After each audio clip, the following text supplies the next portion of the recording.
Welcome, Cyclone fans, to another edition of The Nightcap. I'm Matthias Schwarzkopf with Aiden White and Nate Schuster. How's it going, fellas? It's going good. It's going.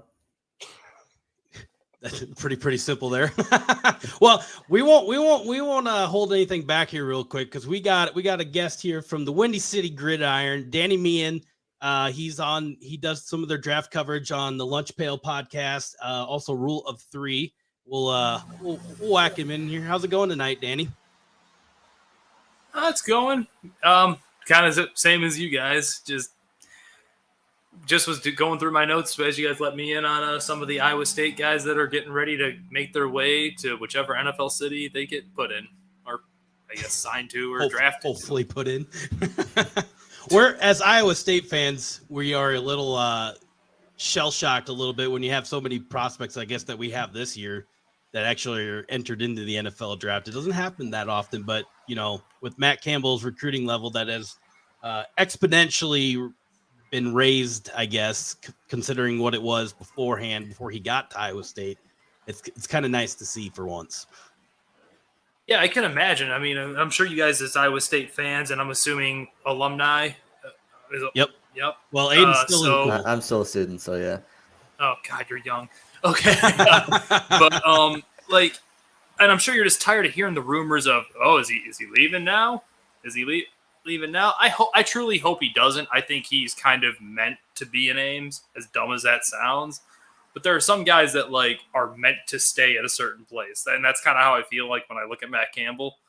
And I think if he ever makes the jump, it shouldn't be for another college job. It should be to go to the pro level. Just my personal opinion. But I tell you what, I was on a dark path for a while at the end in January there, because there was some heavy feeling that he was going to be taking the job at USC, and then Lincoln Riley bolted. So then it saved my brain for a while. But I was on a dark path there for a bit. I mean, I was going down rabbit holes in the internet. Oh, it was not good. It was not good. But we survived. And there's always that rumor that, you know, if Ohio State or Notre Dame opened up, he would bolt for that. Then Notre Dame opened up, and thankfully Marcus Freeman was just chilling there and saved my brain cells again. But it was a little wonky for a bit.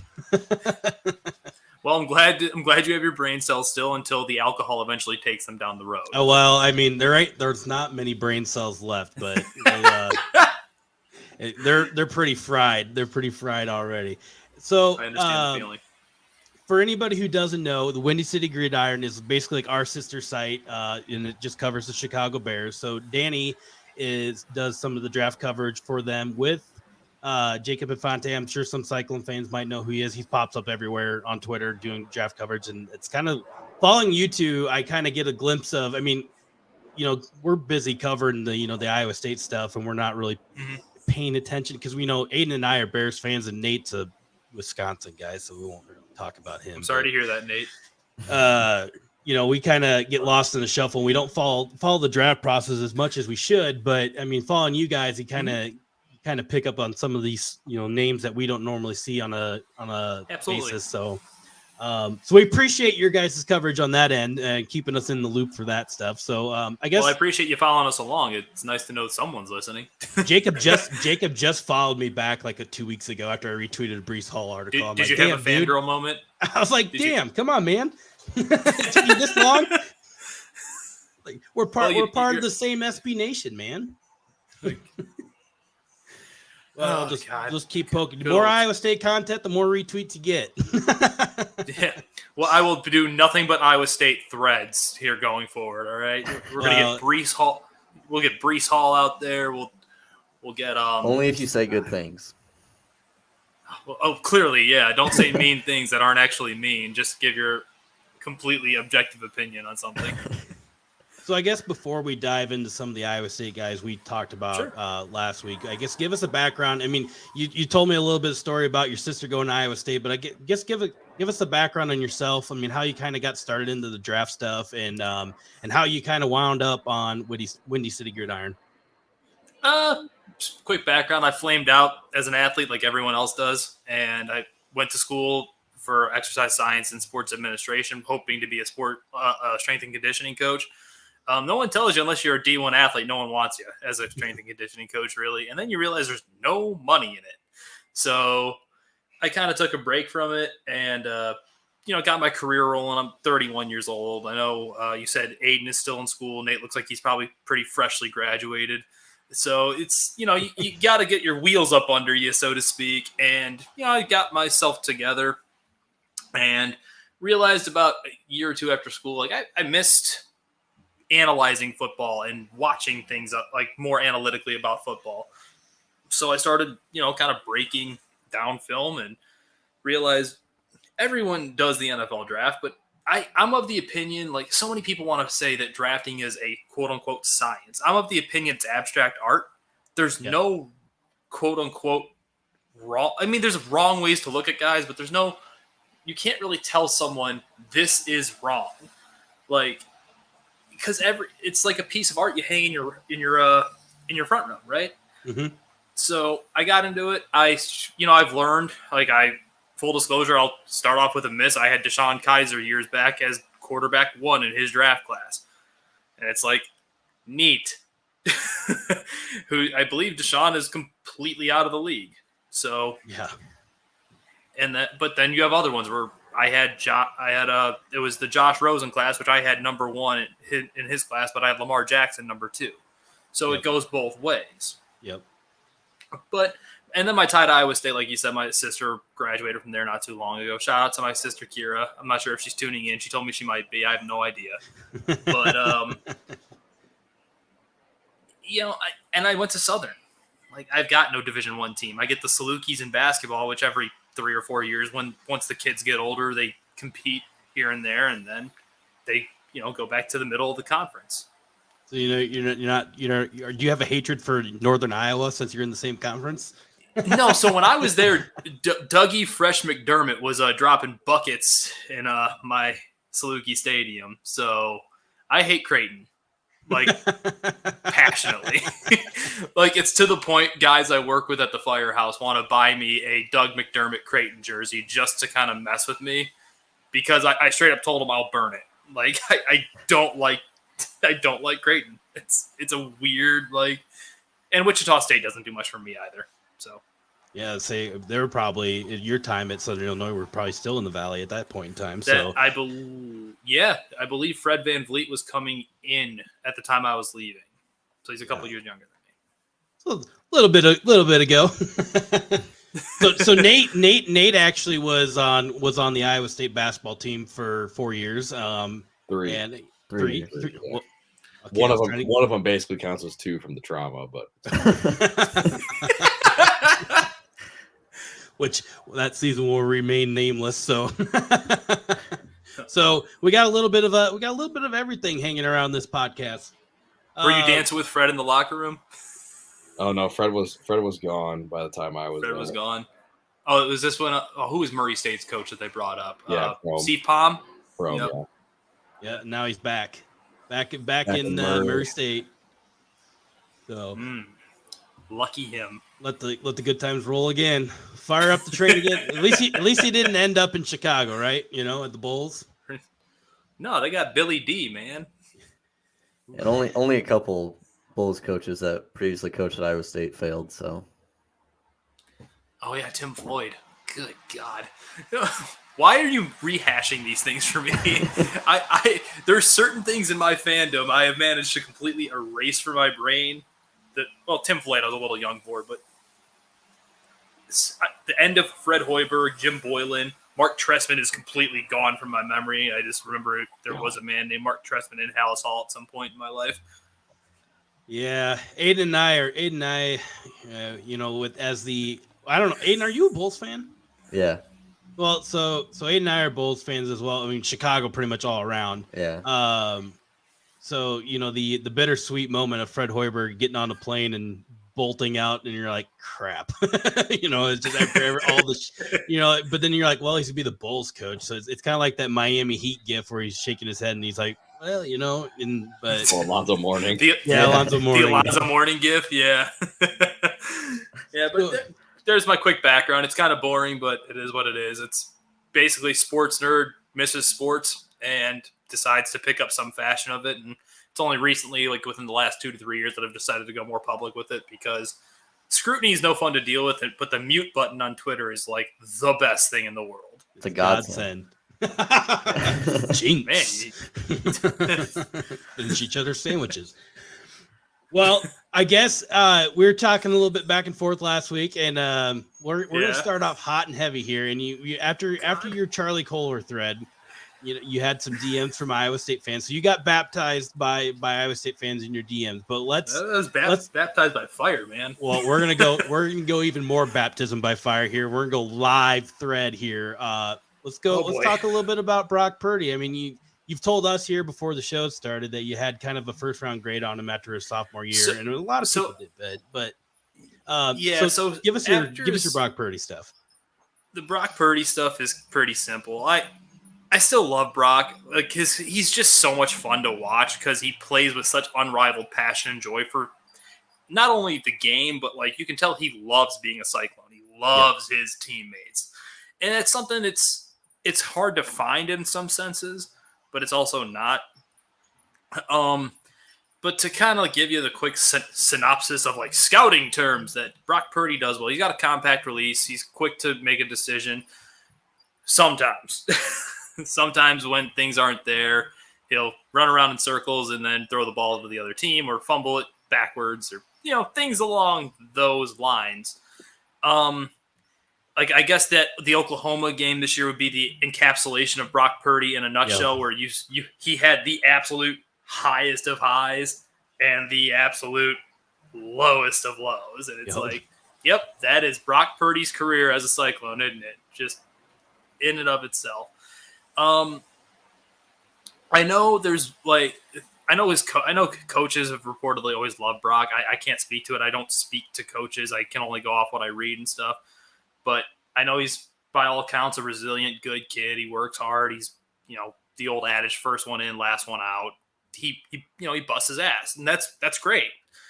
Maybe he'll be some team's quarterback 3, but when you got the old wet noodle for a right arm, and there's no ass to be put behind a football, there's not much room for you unless you're, cognitively processing the game of what's in front of you at a level like Mac Jones was last year. And even Mac Jones has better physical skill set than Brock ever did. Yep. Brock's best comp is kind of like watered down, not a nutcase Johnny Manziel in some sense, but cool. I don't know how else to say it. I loved Brock. Rest in peace to Stuart Scott, but I fell for the okie doke, as it were. And, it was all over Twitter. I was like, Brock Purdy's going to be the 4th best quarterback in his draft class next year. And now he'll be lucky if he's drafted. Yeah. At this point. Yeah. That's kind of what our kind of feeling is. I mean, you look at the list of quarterbacks. I mean, I wouldn't even say this year's quarterback class is all that impressive. I mean, compared to the last. It's terrible. I don't have a single first-round quarterback in this class. And you kind of read around the internet that some of those things might be a distinct possibility where a first round, you might not see a quarterback drafted. I mean, some of these teams are poking around. I mean, like Carolina's probably going to overreach for a quarterback. You can almost sense it right now as we get closer to the draft. But there could be a case in the scenario where somebody's going to take a developmental guy in the 7th round where Brock Purdy could land. Could. But could. So I mean, it's just one of those things where, I mean, for us as Iowa State fans, he's kind of one of those guys that had always been the culture changer. Kind of led it was like he was kind of the guy that started the changing of the guard, right? Because Campbell's been there, I believe, 7 seasons now. And Purdy, I believe, was the first 3-star recruit, or the first prominent 3-star recruit that he, I believe, stole from Arizona. Because he's from Gilbert, right? Yeah. I might be wrong on that, but I can't remember because I think he was being recruited by Arizona, but towards the end, Iowa State came in and Iowa State became a favorite in his recruiting sense. But then Nick Saban also followed in with an offer to him to Alabama, so that got oh crap, this guy's gonna maybe get thrown into Roll Tide and Mac Jones, whatever, but.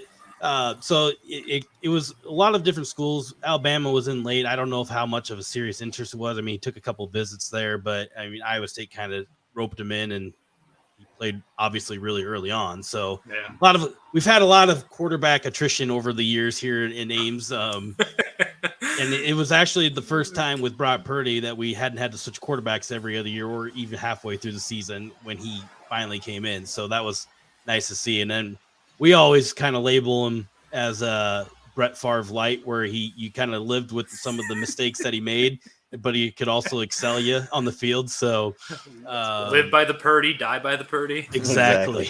Print the t-shirts. Yep. Print the t-shirts.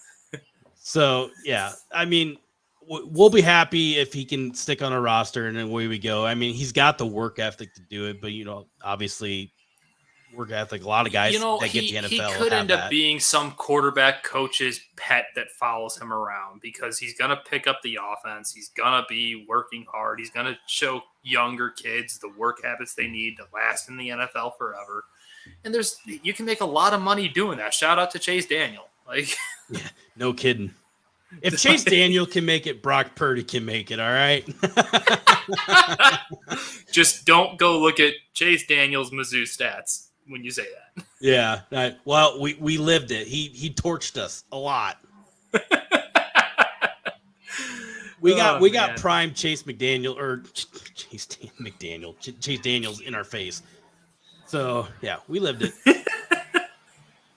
I got a question for you. Do you think he could be comparable to like a Kellen Moore kind of deal? Like, Kellen Moore. Yeah, I don't see why not. Like it very well could be his career path. A couple years as a backup, maybe he realizes he's never going to cut it as a player at the next level and makes his way to coaching.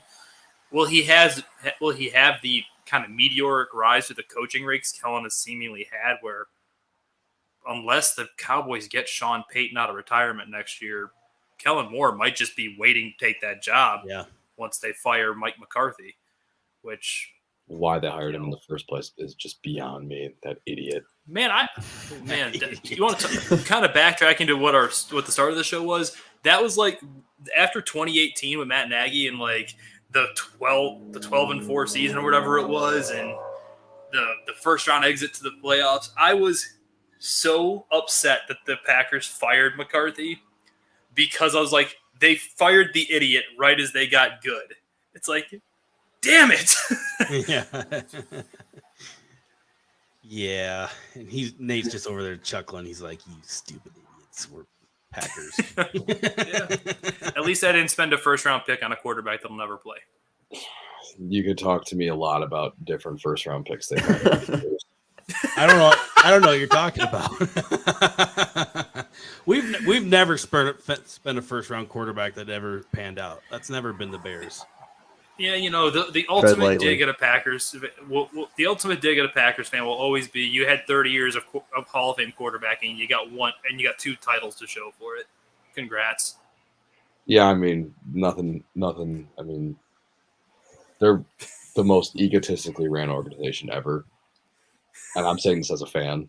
I just like, damn, we do things this way. We don't have owners and all this stuff. And it's like, well, could you think about like right now it's receiver, but it used to be like we could never get a corner, and then like they got a defense. Was that like the year after? Is that Mitch Trubisky, Aaron Rodgers game that finished like, was it 10-3 opening night? Mm-hmm. That was the night where we realized Matt Nagy couldn't call a play. Yeah, and it was Jimmy Graham's like only touchdown with the Packers. Another great signing by the head guys. You mean Chicago Bear legend Jimmy Graham? He is more of a legend in Chicago than he is in Green Bay. I cannot stand that guy. they let Jared Cook walk, and I was just like, "What are we doing?" And then Martellus. I feel like Jimmy Graham struck a chord with Nate. The tight end room is another thing, because Jermichael Finley was the guy, and then they haven't found anybody since. You got Chicagoland's own Bobby Tonyan, yeah. Ooh. Is he still on the roster? Yeah, they re-signed him. Oh, okay. He's got an ACL thing, so I have no idea if he's going to be ready for camp or anything like that. So I feel great about the pass catchers. Alan Lazard at WR1. Really very confident. I will take no Alan Lazard slander in my presence.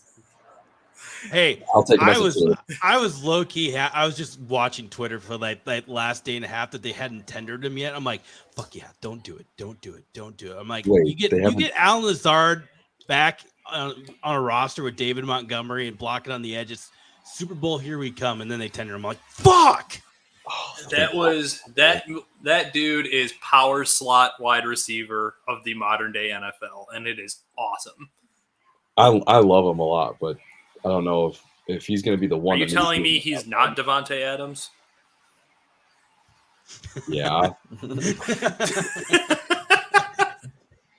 I was like, I posted something on Twitter that day, like the day they tendered him, and I was like, Luke Getsy in Chicago will have a field day with Alan Lazard. People are like, well, he's going to the Bears. Nothing good's gonna happen. I'm like, he literally hired his coach that schemed for Alan Lazard and put him in Chicago. Like, how is it not gonna work? Like, stop. But that's Man, the sidetrack that just happened here. Oh, I told you. I said we might go an hour, but then we get off on a tangent. I knew it would happen. It took off 22 minutes. Well, in the spirit of keeping things on track, let's dive in. I mean, I know you had some good things to say about Breece Hall. Well, let's dive in a little bit of Breece Hall here. I mean, he's been kind of like a trendy borderline early second round to maybe first round. I know it's taboo to draft a running back in the first round, but well, because they don't matter, haven't you heard? well, that's true. Yeah.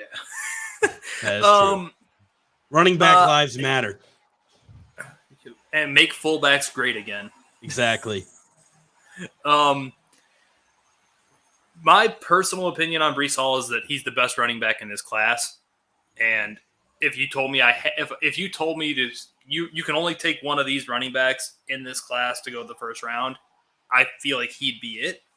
But there's a number of reasons for that. I think everyone was like, does he get the big knock on him was how fast is he? It was the same thing with Montgomery when he came out a couple years ago. Well, how fast is he? And it's like you watch him, it's like he's not really getting caught like Montgomery was. Montgomery would get through the hole and then someone would get him. And it's happening again in Chicago where he'll get 15 yards downfield and someone's coming to get him. Breece, like he'll like get pushed out of bounds eventually, but it's not like people are just taking him down from behind and ending his play. And I know it might be sacrilege for Ames. I think this dude's just better than Montgomery ever was. Like he's awesome. He's good as a receiver. I know they split him out wide. They split him out in the slot. I think they've run Wildcat with him at times in his career. From what I've watched on film, he's got good contact balance. He got good feet. It's kind of similar thing to Montgomery. Like my one thing I really do worry about it with him is because Iowa State's line is consistently poopy. He always is trying to make something out of nothing rather than just kind of put his head down and take the 3 yards that's there. But you can coach that out of somebody. I think you saw that turning of the corner with Montgomery in Chicago this year, where it was like the first couple years, it's like, this dude needs to stop dancing. I understand you got great feet, but just get something versus jump 8 yards outside, get tackled for 1. Like, okay. Cool. The other thing I guess I'd be worried about with every running back, tread on the tires. They abused that dude. But no team really in the NFL outside of really the Titans does like the one back. All right, you're carrying us to victory, bro. Let's go. But he's quite easily, like for me at least, the number one pick in this or the number one running back in his class, and I don't think it's all that close, especially when you factor in the versatility. He can do a little bit of everything. And then when he ran I believe he ran sub 4.4 right at the combine.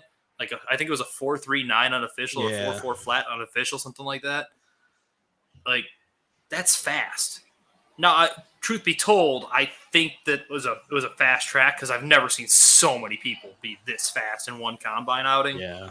But say even you knock 0.6 off of it, and he's at 4.39, he's 4.45. That's still like legitimately NFL fast. Yep. So whoever gets Breece Hall is going to get themselves, what I believe to be a star at running back.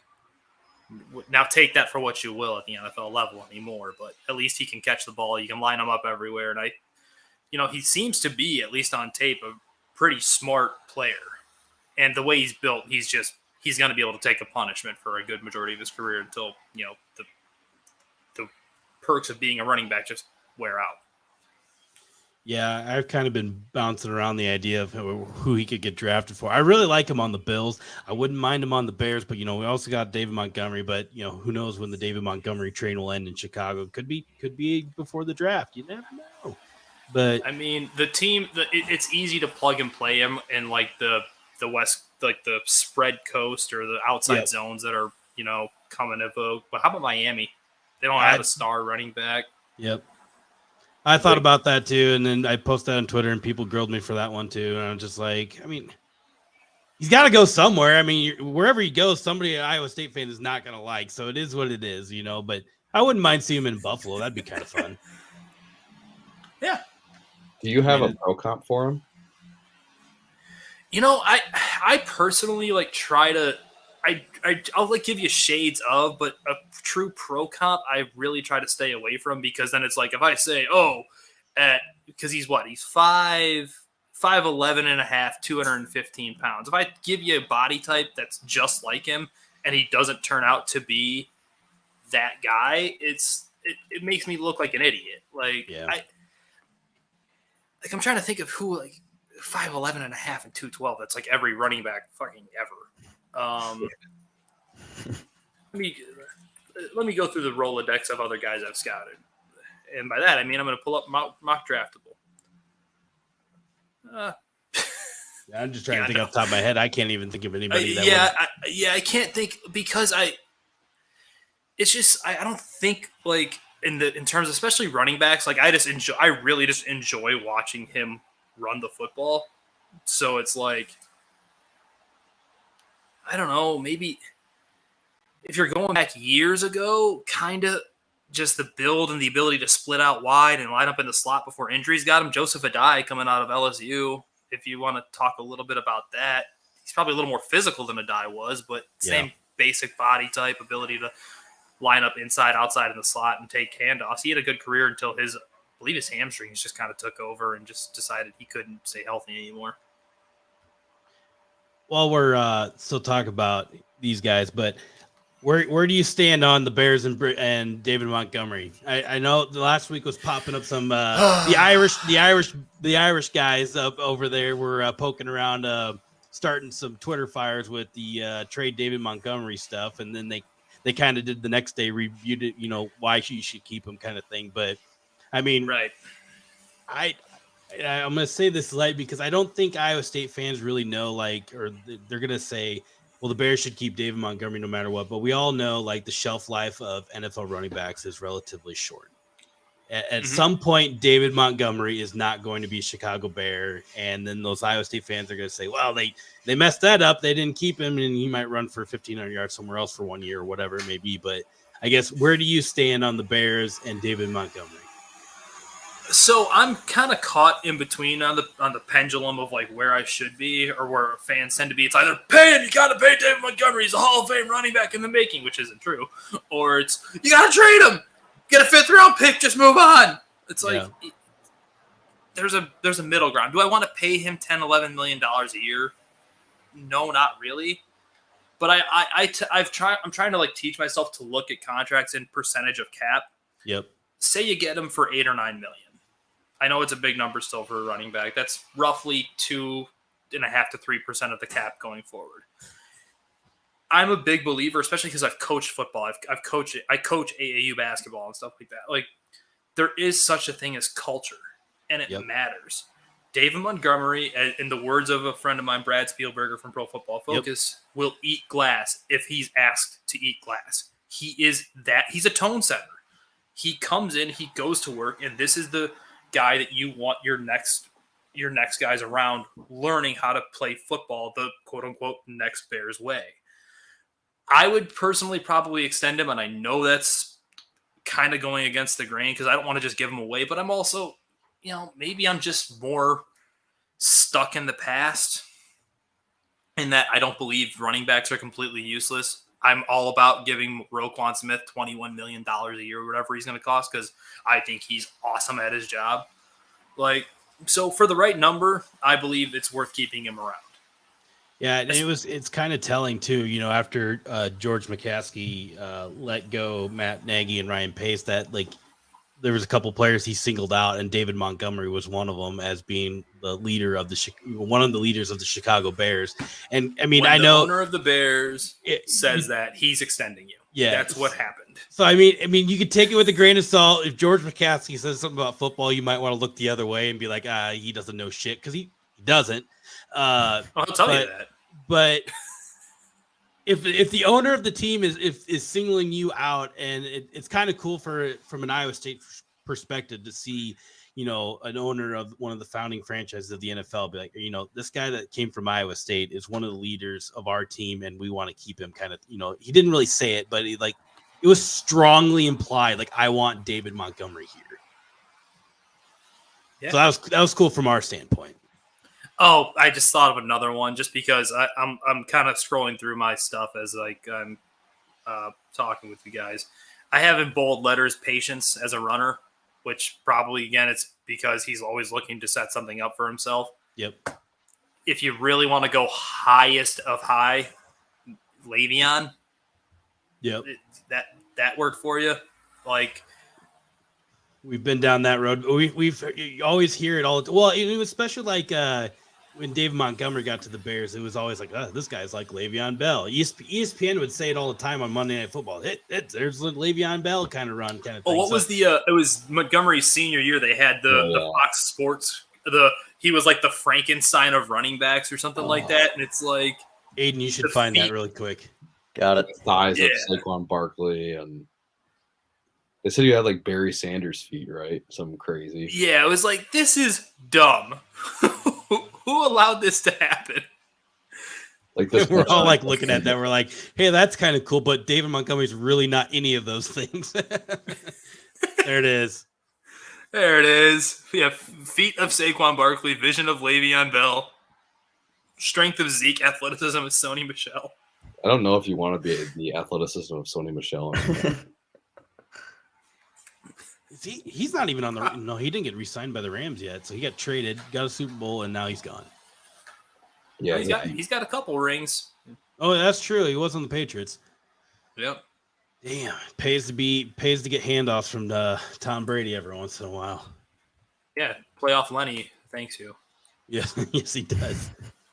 Well, now we've covered Breece Hall. Let's dive into your hate mail and go into Charlie Kohler. Can you make me relive this shit? Yes. All right, We're all about bringing up bad memories here. So I didn't quite understand when everyone was like, he's a inline blocking tight end, because that's like seemingly, maybe I'm following the other like wrong draft people. Like, he doesn't block particularly well. Nope. He's massive, but he's really, for lack of a better term, he's light in the ass. He's not like a big, heavy tight end. He's in the slot almost exclusively running wide receiver routes. Like, it's a lot of quick hitches and curls and stuff. And the big thing that I noticed that the Cyclone Nation got on me for was, for as big and athletic as he is, and like, if you produce as a tight end in college, you have my attention. Yep. Because it is hard in college to produce as a tight end. And I popped him on, and I watched him live because I watch Iowa State games live a lot. And he'll catch the ball, and it's like, if it's within 1 or 2 yards of where he catches it, that's probably where he's going down. And it's not a knock on him. He just doesn't go anywhere. He catches it and kind of just gets tackled and falls. There's nothing wrong with that. It's just kind of a knock because he's so big that he just kind of has trouble accelerating, as it were. Now, he is fast in a straight line where you can take shots with him, probably on like vertical seam routes and whatnot at the next level. But, I think he's more or less going to be a safety blanket and a red zone threat at the next level. Yeah. Like, I really like Charlie Kohler. I would draft him in the 4th round. I literally would. Like, that's not a bad place to go. No. So if you're listening to me, Cyclone Nation, what that means is he is one of the 150 best players in college football, regardless of level. So I do not hate Charlie Kohler. In fact, I like him quite a bit. He's got good hands. He's really kind of, for all intents and purposes, a quarterback's friend, which is probably why he had such good numbers, because Brock Purdy is kind of bad at football. And that might be was more than that.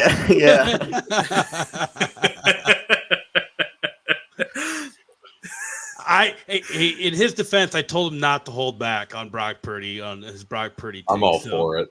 I just said let it roll. I mean, full disclosure, we all love Brock Purdy, but I mean, when you're looking at it from his perspective, it's a little bit different than our views on it. So I told him just let it go. Yeah. So here is my overall breakdown of Charlie Kohler. I will give you the cliffs. Massive athletic target, maybe doesn't play up to his athletic testing at times. Red zone threat. Terrific hands, not just for a tight end. He's just got great hands. Like, he plucks the ball out of the air. He doesn't fight it. I don't think you guys would know better than I would. I don't have his games played in front of me. I don't believe he ever missed time. Really, he was there every single week for the Cyclones. And what's the old adage? Best ability is availability. Gotta play to put up numbers. So. It is what it is. You can come at me, fans. I'm okay with it. I don't know how else to say. He's a really good player. Other than what I'm saying, there are deficiencies in him, which is why you are to evaluate an armchair analyst in my chair. I am not an expert. I'm a guy with a hobby who likes watching football. All right. Yeah. Before we go any further here, too, check your mic really quick. You started to sound like a robot there for a second. Don't want you to get lost in translation and have UFOs come pick you up.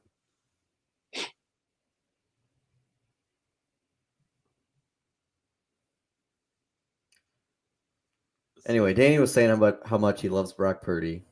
But all right, better. Great quarterback. Yeah, it's way better. So this is stupid. Like, I bought this nice $60 some odd mic a couple years ago for my podcasting, and at like the 45-minute mark of being plugged into my computer, I become R2D2, and it's lots of fun. That's 100%. It appears we hit that 45-minute mark. Yep. So we're getting close. Well, it was 45 minutes of it being plugged in with me in the waiting room. So yeah, true. There it is. Valid point.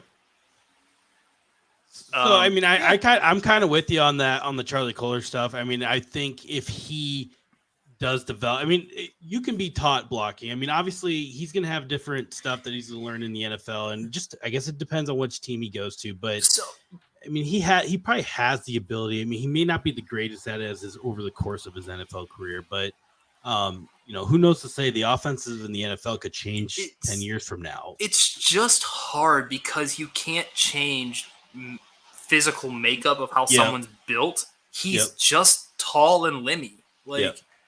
He's never going to be a great blocker. He's going to try. He clearly tries. I believe I was watching, it was them playing, it might have been the Iowa game from Wyatt 2 years ago. And he gets up into the guy, and the guy just pushes him back. No, you're away with ye. It's not his fault. He's not a blocker. He's a receiver in a massive body.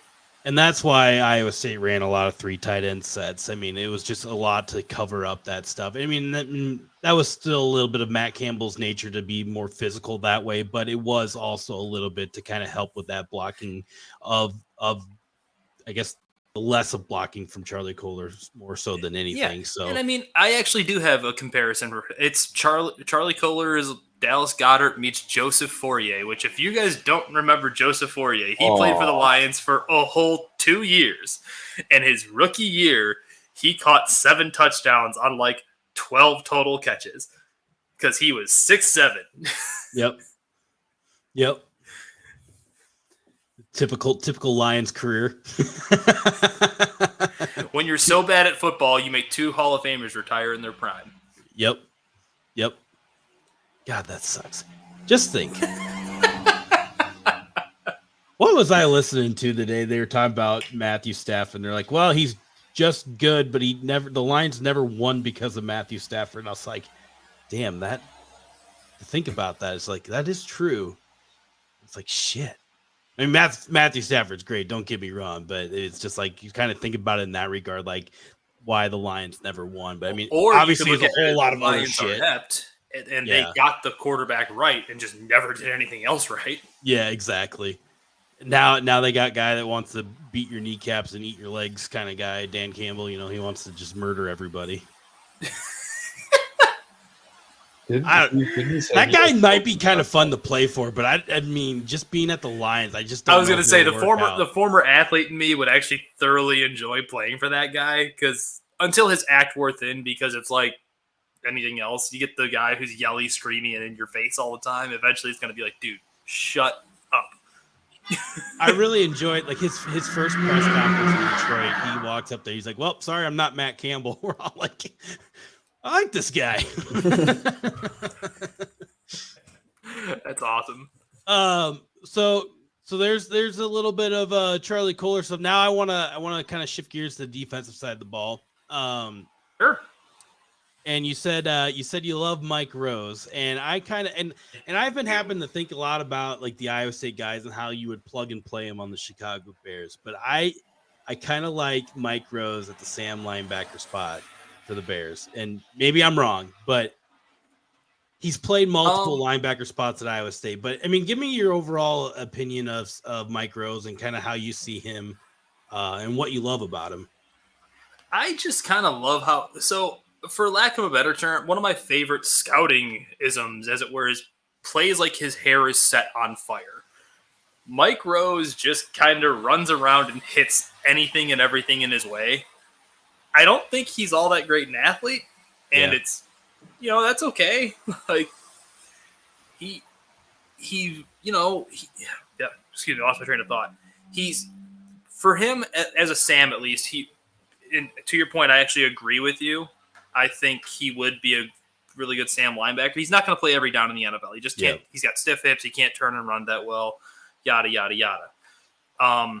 But a Sam backer who's on the field in today's modern NFL, 15 to 20% of snaps, and you just tell him, "Hey, big fella, go knock the running back's head in."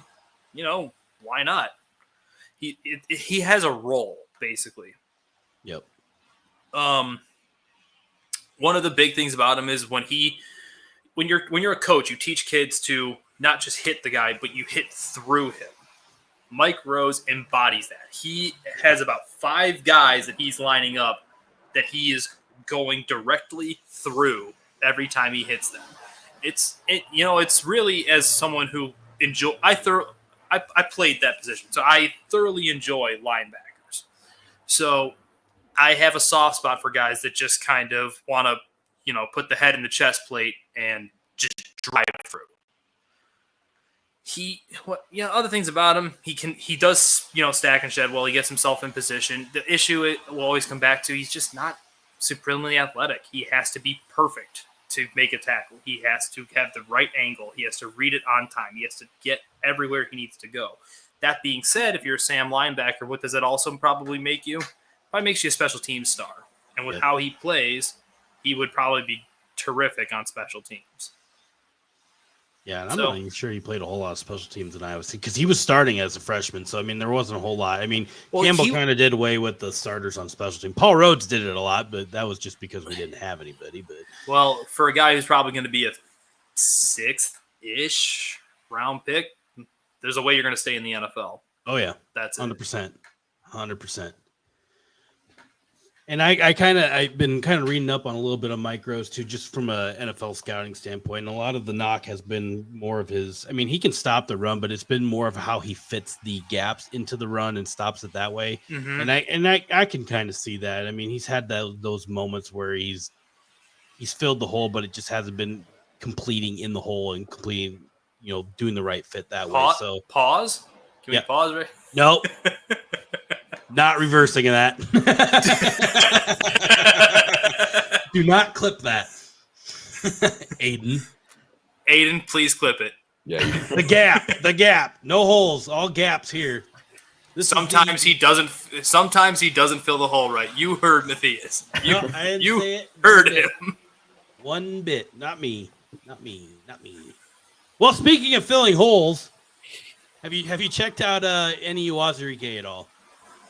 So I think Razarike is a prototypical 40 front defensive end. I like his athleticism. I actually think he would be of the Bears fits if you're talking purely scheme fit of what Matt Eberflus wants to do. Or I'm not sure if you guys ever listened to The Score in Chicago, the sports. There was a host on there called named Terry Bors years ago. Oh, yeah. And I can't say Matt Eberflus and not hear it in Terry's voice in my head, which is just Eberflus, and I just can't not do it, and it annoys me. But he, Azarike, right? So basically, I think he has a good get off. I kind of believe he'll be a better pro than he will be a college player. Yeah. Given if he gets into the right system, you're going to have to be patient with him like everything else. It's just, he's going to take time. I do wonder sometimes if he's maybe checked out on games like a lot of defensive linemen. It's hard for defensive line or linemen in general to get up and go every single play. Like guys like George Karlaftis as an example from Purdue, who's just, it's like every snap, Karlaftis is bringing it. It's hard to do that because you're running into another 280-plus pound man every single play. But that being said, I think he is – I don't think he's like a stand-up backer at the edge front or anything like that. I do believe he is more in the vein of like a 40 front, hand to the dirt, much more like classic style defensive end. Yep. I wholeheartedly agree. I mean, we could go all day on some of these guys, but I mean, have you looked at any we're gonna go back to offensive side real quick, not to keep jumping around, but you're fine. Do your thing, man. Have you looked at anything Chase Allen wise? So it's kind of hard to watch Iowa State's offense without kind of watching both tight ends because it seems like the offense itself that Campbell and what's the offensive coordinator's name? Tom Manning, right? Oh yeah. Devised was very much around Breece Hall and those tight ends catching passes. I don't really get into the players coming out in next year's class until next year comes. So I can't even name an Iowa State wide receiver. So neither can I. Oh boy, that's not good. I want to say Chase is older, right? So he's old. He's been there. He was the first Matt Campbell commit back in the day. Funny story. He got on campus and got hit by a car. And God, that's not funny at all. It's funny now for him. He's even said it, but he's like he showed up on campus and literally was walking across the street, got hit by a car. So he was like, I think he pretty much redshirted that first year. But didn't he get really sick with something too? Yeah, and then he also got sick. Was it like flu or something? Yeah, I don't remember. He got pretty much in to put it lightly, his freshman year after getting on campus just got fucked up. I mean, getting hit by a car itself would knock somebody on their ass, but then he got sick right after that. I'm pretty sure he never even was on the field for those 4 games that you could not redshirt, but yeah, he got doo-dooed. Yeah. Well, to kind of answer your question on Chase, though, I don't think he really had it'll be hard for him to stick in the NFL because he is a more traditional inline tight end. At least that's how Iowa State used him in the games I watched and tried to break down. It's hard to explain, but he's a good athlete. He's fluid. He moves well. He's got, for a guy like he's massive too, 6'6", 250. Yeah. So it's just hard when they're asking you to play a role that you're really not well suited to do, but it's because you're not as good as the guy in front of you. You're kind of forced into duty to do it. he caught passes, just not at the same rate as Kohler. He, like I said, he does move well. He's got some traits that do translate, in that he does, like, he catches. He seemingly has pretty good hands. He gets like, he tucks and runs once he does catch the ball, but I don't know. He's hard to project. And I will fully admit that when I evaluate, I'm an ageist evaluator. If you're too old, you immediately get knocked. And Chase is old already. Oh yeah. Like, my sister's been gone from Iowa State going on 3 years, and he's older than my sister. Yeah, he's been around the block a little bit. He's what was it, 6 years he was there? Yeah, it was 6 years. Yeah, 6 years. He came back and he used his COVID year, so he was so been around the block a little bit. But just I guess for him getting invited to the combine is a big step. So I mean, somebody's got to be out there looking. I mean, he'll get invited to a camp, obviously. So I'm hope and pray at that point. I mean, he's another one. He's gonna just have to make his bones just on special teams. That's where he's gonna have to live. Yeah, just getting after. Well, I mean, do you guys have any other Iowa State draft-wise questions for him? Otherwise, I got a few more just to kind of toss at him here, but you guys got any Iowa State-themed ones? Don't think so. Thinking. No, I don't. Do you have any Packer ones? Maybe he probably won't even answer him. I would love Mike Rose on the Packers if he's playing special teams. They play special teams up in Green Bay? Not last year. They took a year off. Well, at least they paid Devondre Campbell and not Devontae Adams. All right. Yeah, he tried to. He didn't want to be in the Packers. Oh no, yeah. Well, the issue will come down to the timelines for Aaron and Devontae are very different.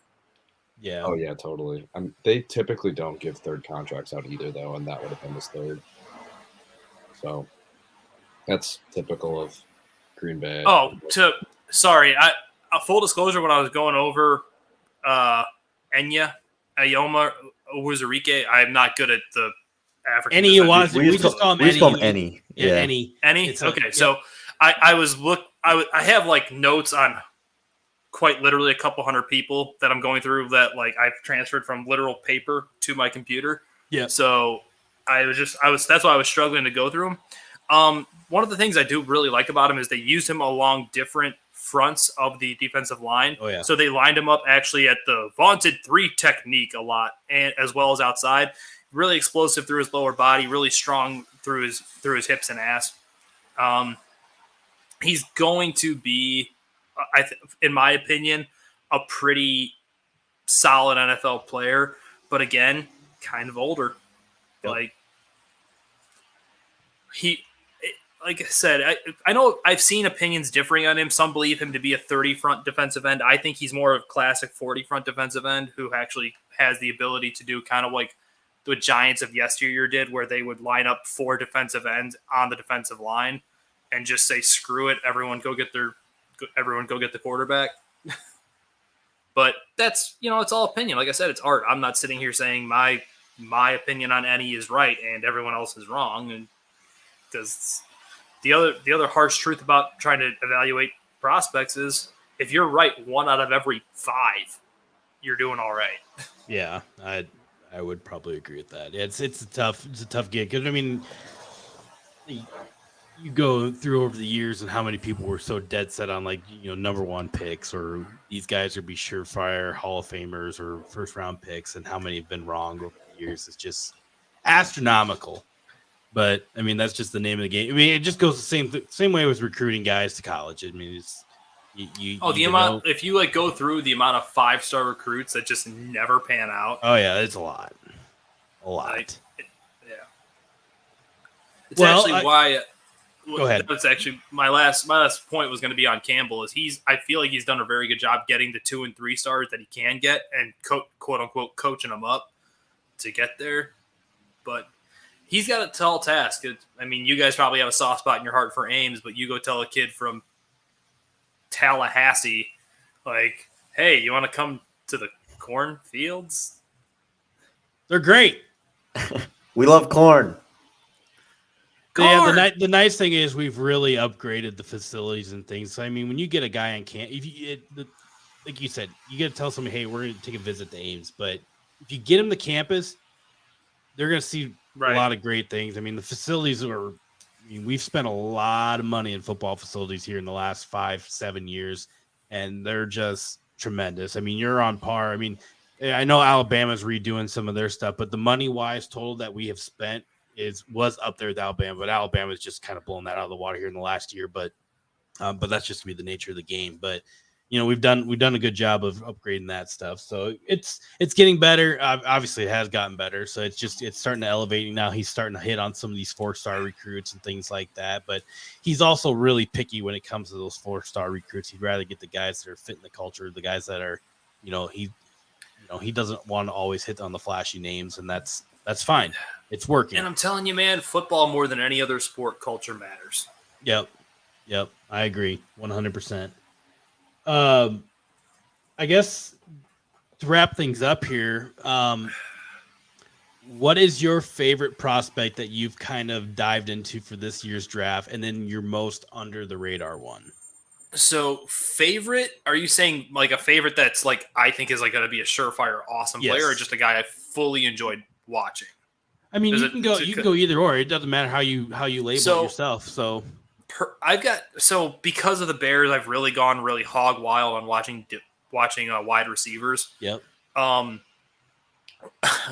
I kind of felt like John Mechie was getting a raw deal from the media after tearing his ACL up and being real. He was always the bridesmaid at Alabama between Jalen Waddle, Henry Ruggs, the kid coming out this year, who I'm now drawing a blank on his name, tore his ACL as well. Yeah, Jameson Williams. Sorry, there's so many. You gotta and it's like it.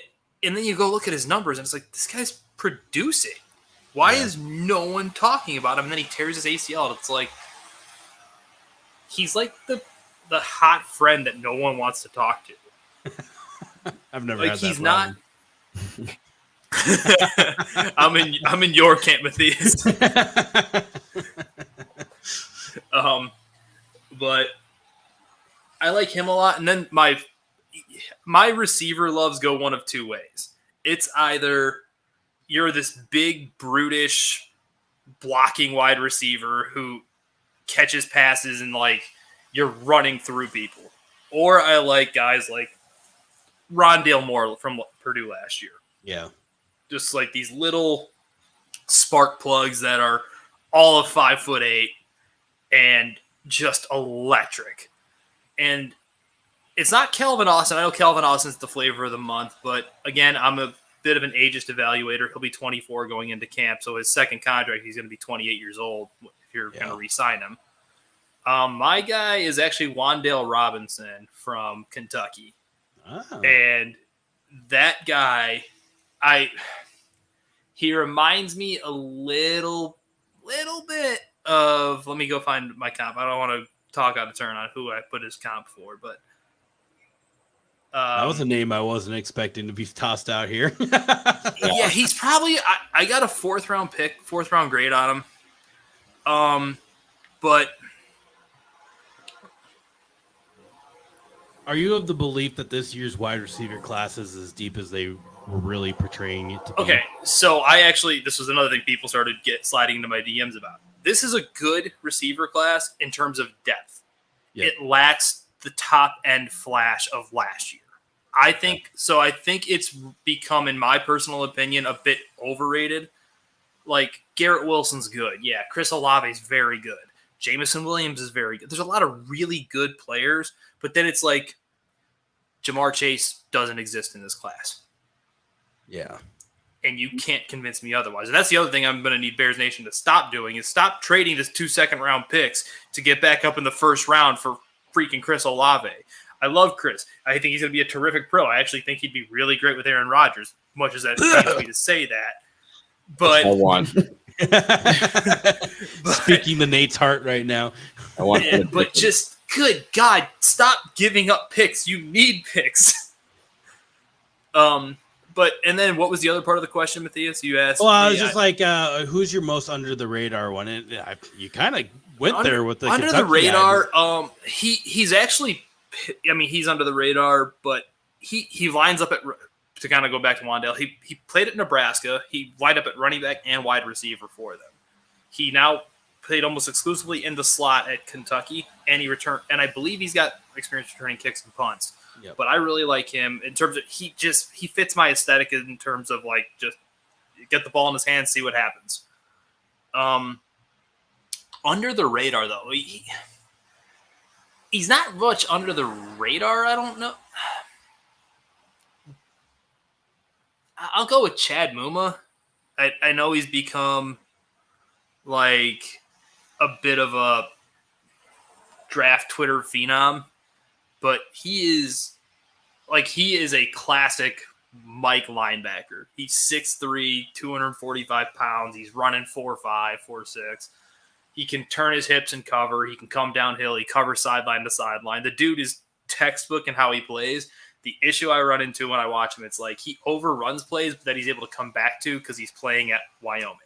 Yeah. And in the NFL, you overrun a running back, you're not just going to be able to come back into the hole and make that play. So he's got to work on his processor and not guessing as to where the ball is going to be and actually read, react, diagnose, and crash down. But he's someone I like, or Troy Anderson from Montana is another one who played quarterback, running back, safety, special teams, and then they just put him at linebacker, and they're like, all right, go hit things. And he's like, yes, I can do this. But that's about it. It's so hard to say anyone's under the radar because if I say, oh, he's under the radar, then I'll inevitably get someone like from who loves South Alabama. telling you he's a first-round pick. Or I'll get someone from South Alabama telling me Jalen Tolbert's a second-round pick. And it's like, yeah, Jalen Tolbert's 25 and never had 1,000-yard season. But you know what do I know? Are South Alabama fans even exist? Is that like a real thing? Hey, USA, red, white, and blue. You want to? In terms of basketball, though, do you guys want to hear actually one of my all-time favorite college basketball players before my sister even got there? Royce White. Oh, baby. Oh. I loved Royce. I was like, this dude is awesome. And then you find out he can't get on a plane. Yeah. Yep. Been there. Been there. You don't do planes with these? No, I can get on planes, but we lived the Royce White dilemma for a year, while he's here, and then learning that him and Hoiberg let him drive to games and things like that. It was just whatever it took to get Royce to a game, Hoiberg did pretty much that year. So yeah, that was an interesting year. Yeah, but because I still remember that he stole the ball, dunked it, and like Anthony Davis is like trailing him, and then like he goes to the middle of the court and yells, "I'm the best fucking player here," and then we got blown out by 20 after that. So, but that was like the peak. It was like peak because we were down by like 7 or 8, and like Royce White just went on like a tangent and just like clawed us back into this game, and we're down by like 2 or 1 at this point where Royce is running the middle court and yelling, "I'm the best fucking player," and then Kentucky was Kentucky after that, and it's all said and done. And then he wasn't the best fucking player. Yeah, it was like peak. We're like, that's when you started to believe like, yeah, we're gonna take down Kentucky. Anthony Davis ain't shit, and then they were shit, and then so. But yeah, Royce White was good fun. Fun fact on that team actually was a former Saluki. Who was that? Oh, who was that? Anthony Booker. Oh, yes. Yeah, I forgot about Booker. Yeah, he Softish Sharman. I remember him being at Southern and just being like, this dude I think he was Mr. Missouri basketball or something too when he got there. It's like, this dude is ridiculous. And then he wasn't ridiculous. Yeah, he got a couple. What did he flip off a crowd one game? Where was that at, Aiden? Do you remember that? You posted. Oh God, yeah, I don't remember who that was. No, that was Melvin. Well, no, Booker did it too. Sweet. I'll see if I can find the time that Booker did it. Yeah, Melvin Edgem, he at BYU out of all places flipped off them. the Mormons, The sober crowd. the sober crowd. Yeah, where they can actually see the middle finger go up.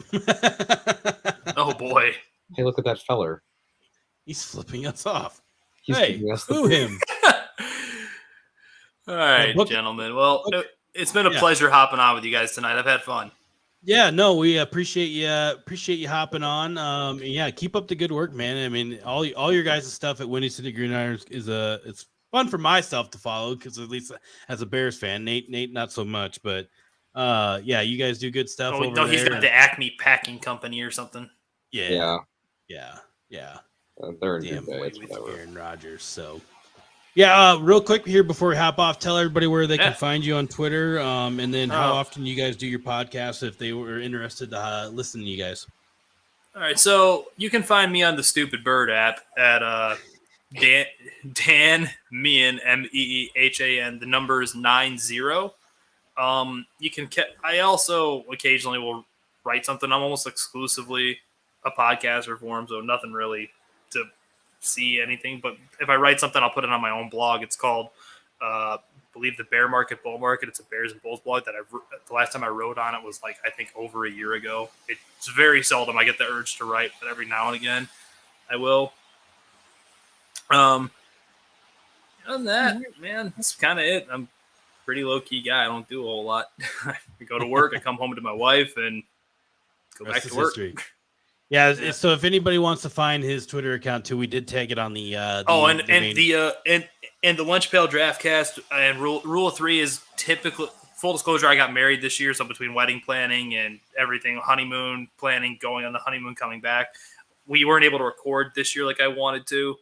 So, rule of three is typically after every Bears game, and Lunch Pail Draftcast, Jacob and I are working on so we can cover the incoming class for next year's class, and also rehash some guys we really liked in this draft going forward. So we'll be recording that. Hopefully, I want to try to do that maybe once or twice a month in the season, but we got, I want to say like 6 more positional groups to go through before the draft comes. So Jacob's got his draft guide out, and I've got a few more players that I'm still making final grades on. I couldn't get through as many players this year as I wanted last year, but it happens. You know, this thing called life gets in the way. No one tells you that when you're 22 years old. Yeah, Aiden, remember that. It's coming. Thank you.